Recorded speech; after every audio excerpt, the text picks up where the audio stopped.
Good morning. It is a beautiful day. Finally, great weather here in Da Nang, Vietnam. I just got back from my trip to LA, and it was my first time back in LA in like 18 months since starting this whole digital nomad journey. And I had a little bit of that reverse culture shock, as people call it, when I was back in LA. It's only been like, less than 2 years, but so much has changed. And I've spent so much time in Korea and Vietnam and Singapore and Tokyo, just outside of the US, that a lot of things kind of became normal to me. And going back to LA, the things that I thought were normal were a shock. By the way, this is absolutely peak tourist season right now. If you go down there, I was trying to film down there, but it is completely packed. But the amazing thing about Da Nang is you only need to drive like 3 minutes from there to here, like a beautiful drive along the coast, 3 minutes up here north.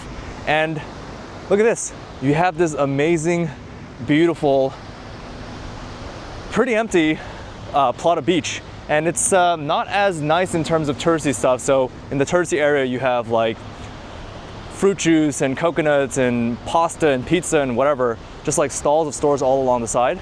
But if you don't really care about that stuff and you just want to go for like a nice stroll on the beach, then you could do this. We're right between basically the Antung area over there, and we have Lady Buddha right, where is it? You see it? I can see it. Right there? Is that it? Anyways, that's Lady Buddha over there. So we're pretty far north up on the Songcha Peninsula. There's still some people swimming here, and you can see that there's actually fishermen over there. So these basket boats that are, quintessential iconic Vietnam, these basket boats, they're using it to fish over there. So we're gonna slowly walk in that direction, and maybe we could see if they got anything as well. I parked my scooter off on the side, so I'm a little bit worried because it's not in like a parking area and there's nobody watching it. So I won't walk too far. But let's get back to the topic. Reverse culture shock from going back to LA. So if you guys are new to the channel, I'm David. My wife and I, who was my girlfriend at the time, decided to leave LA and just travel the world. Now, this is not gonna be one of those stories where it's like we hate America and America sucks and it's so much better everywhere else. We just wanted to travel, right? We wanted to see new cities. We wanted to experience new cultures, and we thought, once we have kids and once we have a family, it's gonna be a lot harder to do this stuff. We're not gonna be as mobile. So we have a very small window to be able to really take advantage of this. So we've been traveling for the last 18 months or so. We've been to Korea, and we spend quite a bit of time living in these areas, so we're not just like hopping. So we were in Korea, obviously we're in Vietnam right now. This is our kind of home base. Tokyo, Singapore, I'm missing something. Other places in Vietnam like Saigon, and I'm forgetting some cities there, but we've been hopping around. And the obvious number one thing that was the biggest culture shock back in LA is just the price of everything. The price of everything. Now, this should be an obvious thing, right? Because we go out and eat and it's like $30 a person. And I know it's gotten bad because once upon a time, I used to, go out and be like, okay, I spent 20 bucks on lunch or something. And my mom would be like, 20 bucks for bacon and eggs? Why would you do that when you could just cook at home and blah, blah, blah, blah. And this time I'd say, yeah, Kim and I went out and we got breakfast. It was like $30 each for bacon and eggs. And she just goes, yeah, that's kind of the cost of things now. So when my mom thinks it's completely normal, that's when you know it's gotten like really, really bad. Look at these guys. Getting distracted here, but what they do is they take the basket boats and then they go out to the ocean and then they drop the net off. So you can see there's like 2 lines of ropes of fishermen here, and they're pulling it in slowly. So they have a giant net out there in the sea and they're slowly pulling it in, and just whatever they get. Wow, they're working really hard. Usually you have like 10 people on each rope, but they got 2 people on each rope pulling it in very, very, very slowly. I'm getting very, very distracted. There's a lot of stimulus around me right now. It's actually so nice outside. I'm gonna go walk back in the other direction. I'm gonna just walk back and forth so that I don't get too far away. I can see myself ranting for a long time and getting like miles away from my bike. But getting back to topic, it's not just the price of things, it's the hidden price of things that really shocks me. And these are things that I thought was normal. And of course, these are things like tax and tip. Now in the US, it seems like it's a given but US is like one of the only countries in the world that doesn't include tax in the bill and doesn't include tip, or you're required to tip. There's a culture of tipping. And in the US, it's, as you know, I don't care what anybody says, it is a required tip, right? It's definitely not an optional tip, right? They say it's optional, but it's really not. So in Vietnam, if you eat something for 10 bucks, which is very expensive for Vietnam, then it's 10 bucks. Like, you show up, you pay 10 bucks, you leave, and now you're 10 bucks shorter. But in the US, you go eat for 10 bucks, and then you add tax on top of that, you add tip on top of that, you probably have to pay for parking. The fees are getting kind of ridiculous in LA. We ate at a place that had a service fee, so they had tax, they had a service fee, and then the service fee said something like, this is to account for healthcare for our employees, and I'm like, isn't that supposed to be in their salary? Anyways, but like, they talk about cost of living increases, and again, I'm like, isn't that supposed to be part of their salary? And then there's like a little note that says, this is not a gratuity. You have to pay a tip on top of this.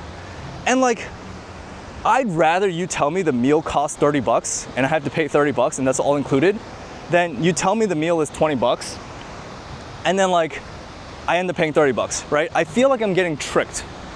Like, you pay the same amount at the end, but it's definitely designed to trick people to thinking the meal is cheaper, and then you go there and you eat, and then it's like, surprise, and you're not gonna like, you can't give the food back, right? So you have to pay the 30 bucks.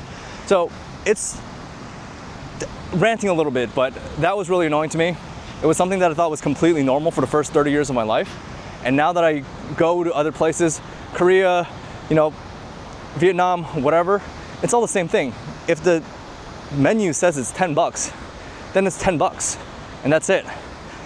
But yeah, pretty much every meal that we had cost about 30 bucks, and I'm talking about like diners. I'm not talking about like fancy meals. Like, there was one restaurant, I think this was the first meal that we had when we landed. Kim got gravy, biscuits and gravy, right? Just English biscuits and gravy. And then I had corned beef hash. And then we had one cup of coffee that we shared because we saw that coffee was so expensive. So we had one cup of coffee that we shared, and it ended up being 60 bucks, right? It was like 18 to 20 bucks for the meals, for the entrees, like $5 bucks for the coffee, tax on top of that, tip on top of that. It was like 60 bucks. And that was kind of like the theme that was going on the entire trip. It's not only the food, but it kind of feels like in LA, anytime you step out of the house, it's gonna cost you money. So you have no choice but to just stay home. You don't want to step out of the house because if you want to sit somewhere to get coffee, it's gonna be 7, 8, 9, 10 bucks just to sit somewhere. Just because like I want to get out of the house and I want to go somewhere else. A third place that's just not my house and not work, it's gonna cost you at least 10 bucks. You're probably gonna have to pay for parking because nothing is nearby you. That's gonna be another 5 bucks at a minimum. So it really just feels like, just stay home and don't move. If you don't want to spend money, just stay home and don't move. That's what it kind of feels like life in LA is, which is completely different from any other city that we've been in. Whether it's an expensive city like Singapore or a more affordable city like Vietnam, the culture is completely different. It feels like everyone is supposed to be out and about and enjoying what the city has to offer. Which kind of transitions me into the second place, and that's this idea of a third place. Now, walkability is by far the thing that's missing the most in the US. And the more things that I have to kind of like complain about that the US is missing, I realize that walkability is at the center of all of those different things. And the reason walkability is so important is it makes it easy for you to experience a city. When you're living in LA, when you go out, you only have one destination to go to. Right, you're going out specifically to go to this restaurant, and once you're done going to that restaurant, you go home. You don't explore. You don't just enjoy the city like I'm doing right now. I could literally walk there and get some juice. I could literally go there and go to a restaurant. I can like, I'm on the beach. This should be like the least walkable place in the city, but it's just so walkable. And the reason walkability is so important is it makes communities form.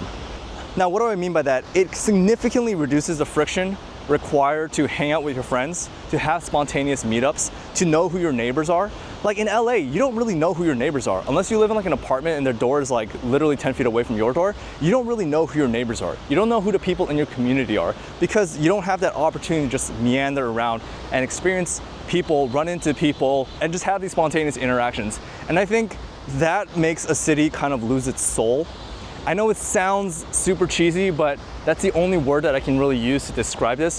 When you go to a place like Tokyo, and not even just Tokyo, but a neighborhood within Tokyo, a neighborhood within Da Nang, neighborhood even in Saigon, Seoul, anywhere you go, there's kind of like a character and a soul to the neighborhood. And I think that's something that LA really lacks, because it really does feel like I'm at my house and then I need to get into a car to teleport to another location, and I get to my car to teleport to another location. You know what it kind of feels like?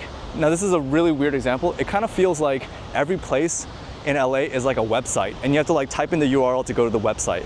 But it's not like a map where everything is connected. You kind of just like teleport from place to place to place and place, and there's no context of how everything flows together. That's a really nerdy example, but that's what it kind of feels like. Let me give you an example of something that happened that really ties the costing and the walkability thing together. I wanted to meet up with friends while we were in LA. We were there for a very short period of time, and we wanted to go get food. And we wanted to go to this popular place. So we drove over there, we paid $5 for parking, and it was like an hour and a half wait. And we thought, you know what, we'll wait for an hour and a half. So we were sitting around, and after like 30 minutes, we were like, okay, this is taking way too long. Let's go to another place that serves the same type of food. You know, it's only like 3 or 4 minutes away. So we got back in our car. Now we already paid $5 for parking. We drove over to the next place. We paid $5 for parking again, and I have to emphasize, this is 4 people in 4 cars. We're all coming from different places in LA. So we paid $5 each for parking. We drove to the next location. We paid $5 each for parking again. We ate, and then someone said, hey, do you guys want to get dessert? We haven't seen each other in a while. Why don't we go get dessert? And then it just like, you could see immediately on everyone's face the thought of, oh, we gotta like get into 4 cars again. We gotta go to this other location. The parking lots are tiny, so it's like really hard to find parking anyway, and you have to like double park and triple park. And we have to probably pay $5 for parking again. And it's just like, let's just go home. So I feel like that is the friction I'm talking about, where you're less likely to hang out with your friends. You're less likely to keep it going. Just yesterday in Da Nang, I met up with friends at a bar, and we just hopped. We hopped from bar to bar to bar to bar. We met up with other people at a different bar. It was just a really fun night where you can just roam around with your friends around the neighborhood. And this is a very common thing. This is like almost an everyday thing here in Da Nang.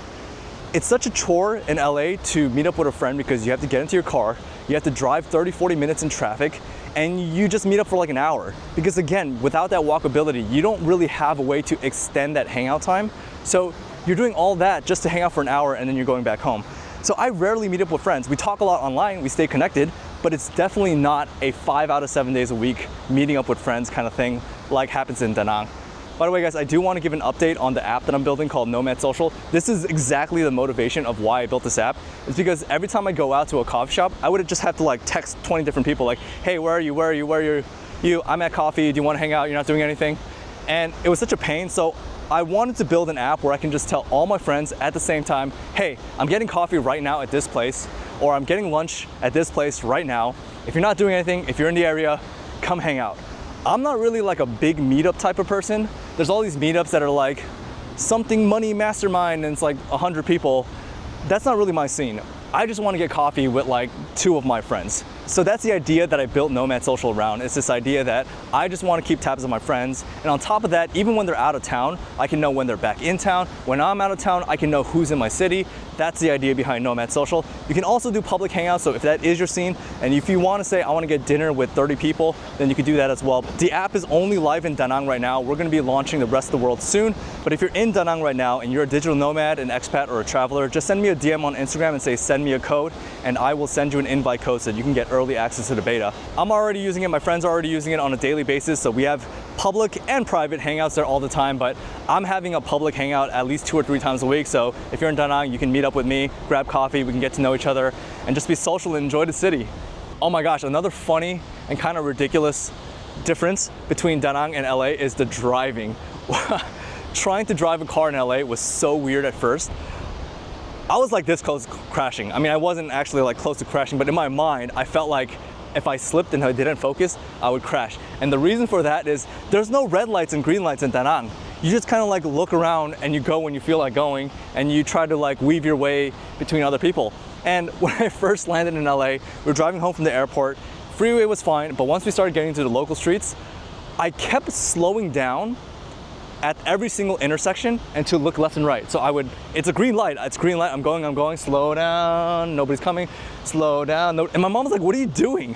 Why are you driving like that? And I realized it was a habit because in Da Nang, there are no green lights. And even if it is a green light, the green light is more of like a suggestion than anything else. So you have to kind of slow down at every intersection, make sure nobody's coming. And if somebody is coming, you have to make sure that you're positioned so that you can, you're not gonna collide with them. And this was a habit, so even in LA, I realized I can't do that. If it's a green light, I gotta go. And it was actually really hard for me at first. I got over it in like a day, but the thought of not seeing if another car is coming and just like shooting through the green light, it was like a little anxiety inducing. I felt like I was playing Russian roulette here. I was just like, all right, I'm just gonna go for it. And if somebody, runs the red light and it hits me, then I'm dead. And the same thing happened for red lights. There were a couple moments that I didn't actually do it, but there were a couple of moments there where I was at a red light, kind of stop at the red light, I look left and right, there's nobody here, and I almost went. Because again, in Da Nang, red lights, green lights, if they even exist, are more like suggestions. So when you're stopped at a red light and there's no cars, you just go. And yeah, can't do that. There were moments where I almost made like a ridiculous U-turn because I was like, oh, I'm going the wrong way. Let me just U-turn here right in the middle of the street, this crowded street, and go in the opposite direction. You can do that in Da Nang. You can't do that in LA. I honestly love riding a scooter around. Riding a scooter feels more like walking than it does like driving. And the reason for that is lane lines, when you're walking, there's not really lane lines. You kind of, stay in your lane. You kind of want to walk straight. You kind of want to walk in a way that is predictable for other people, but it's very easy to maneuver. So it's not that big of a deal. And that's kind of what driving a bike is like. It's okay if you're going in the wrong direction, as long as you're not doing it too much. It's okay if you walk on the sidewalk, as long as you're not going too fast.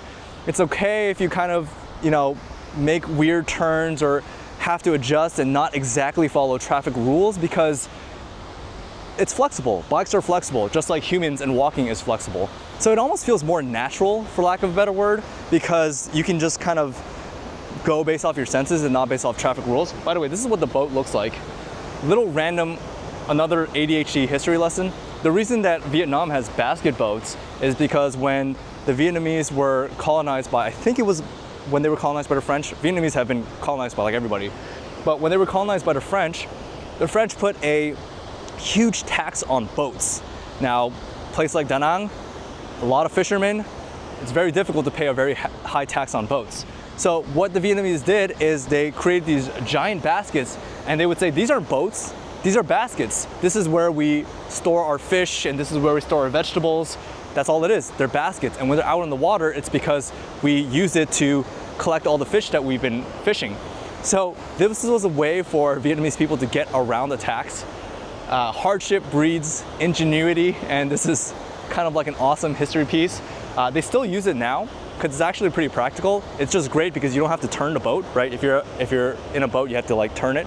But a basket boat, you don't have to turn it because it's facing every direction.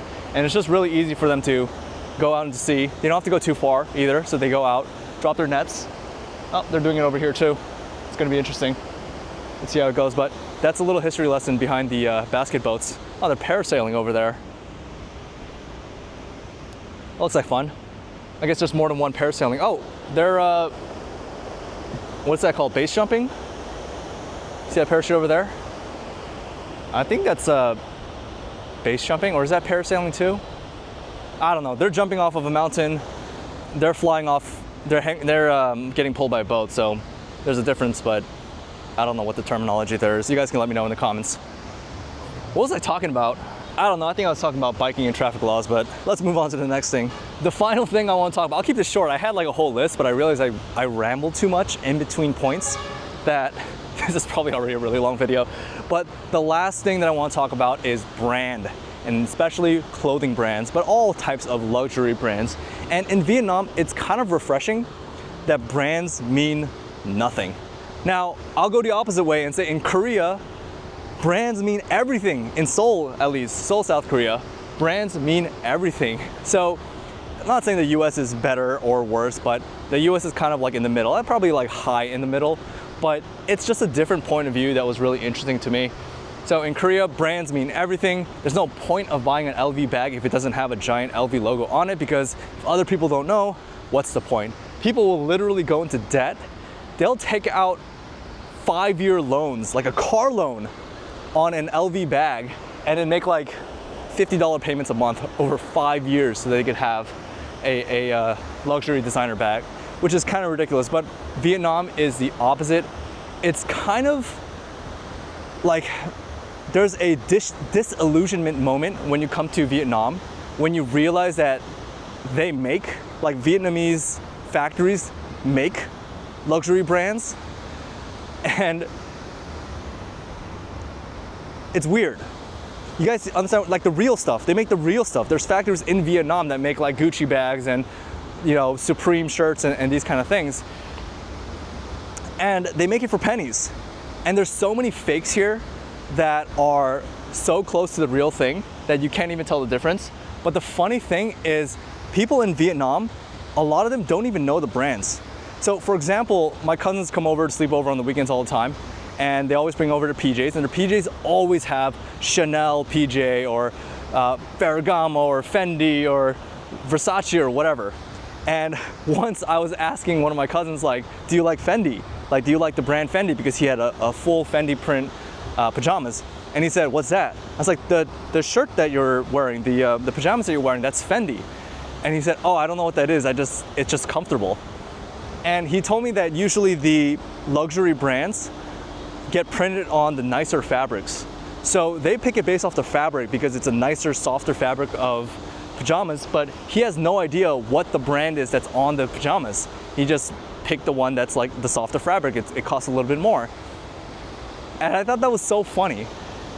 At first when I got here, I thought everyone was trying to kind of flex, right? Because when you look around, everybody is wearing Louis V, Gucci, everything. Every single t-shirt is Fear of God Essentials. Every single, you know, handbag is Louis Vuitton. Even, you know, things that you wouldn't even imagine, like you have a poncho, and the poncho is like Ferragamo, right? It makes no sense, like a rain poncho. But everything is branded. And at first I thought, it's so obvious that these are fake. Why would people wear this? And I realized they don't even care. They're not trying to pretend that they're wearing a brand. They're just wearing whatever looks nice or whatever feels nice in terms of quality. And here's a good example right here. I was looking for a wallet, and I was at the Songcha night market, and I just wanted a wallet that was extremely small so it could hold a couple credit cards and a little bit of cash. So I got this one because, again, super slim, super lightweight. This is a fake Goyard wallet. It's a fake Goyard wallet. I didn't care about the brand. I would actually have rather gotten this exact same wallet if it didn't have the print, because I don't like that it's a fake Goyard. I would rather it just be all black, but I got it because it was like $2.50, and it solves exactly the need that I want. And it's actually like one of the most convenient wallets that I've ever owned in terms of form factor. But again, it doesn't matter at all. And when I was back in LA, I realized, oh shoot, I can't like pull this wallet out of my pocket. Like the first time I pulled it out of my pocket, I didn't even think about it being a fake Goyard. Now it looks pretty real. And people said like, oh, nice Goyard wallet. I have the same one. And I'm just like, bro, this is $2. This is from Vietnam. This is not a Goyard wallet. But it's amazing that the person right next to me had like $1,000 exact same type of folding wallet, and it was important to them. And I'm not gonna blame them, I'm not gonna knock them, because I do think that there's something to brands and history and legacy and artistry and these kind of things, so I'm not knocking it. But it was, again, such a disillusionment moment that in Vietnam, brands mean absolutely nothing. I just got back from Saigon, I bought t-shirts that had Tommy Hilfiger and Essentials and these kind of things, and partly I just did it for the vlog because I thought it was gonna be funny. But I wear them here because they're pretty comfortable. But I realized like I can't really wear them in LA, because when I wear them in LA, people think that I am trying to pretend that I own a brand when I can't afford it. It's weird. It's weird. But in Da Nang, it means absolutely nothing. Like wearing Gucci something doesn't give you any extra social clout, but at the same time, wearing fake Gucci doesn't reduce your social clout in any way. It's just, people just like the way it looks. People just like how soft the fabric is, and that's it. That's the only thing that matters. Anyway guys, I hope this wasn't too preachy. I wasn't trying to be preachy. I don't really have like strong opinions about any of this stuff except for the whole walkability and the third place thing. I think that's incredibly important for a city to have life and a soul and culture and community. That hill I'll die on. But everything else, it's just kind of train of consciousness of thoughts that, you know, went through my mind when I was in LA and thoughts that went through my mind now that I'm back. Guys, again, if you guys want to be part of the beta for Nomad Social, it's live in the App Store. All you need is an iPhone and you need to be physically in Da Nang. Just send me a DM on Instagram and say, send me a code. I'll send you a code. It's been really fun.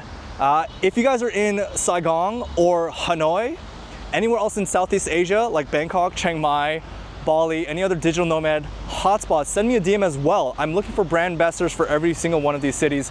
Once things start rolling in Da Nang, I'm gonna fly to every single city and launch every city one at a time. Myself, we're gonna have events. It's gonna be a good time. If you guys are new to the channel, please consider subscribing. We're gonna make so much more content. Maybe, I've been lazy. I'm gonna try to make more content. But I love you guys. Goodbye from Da Nang. Peace.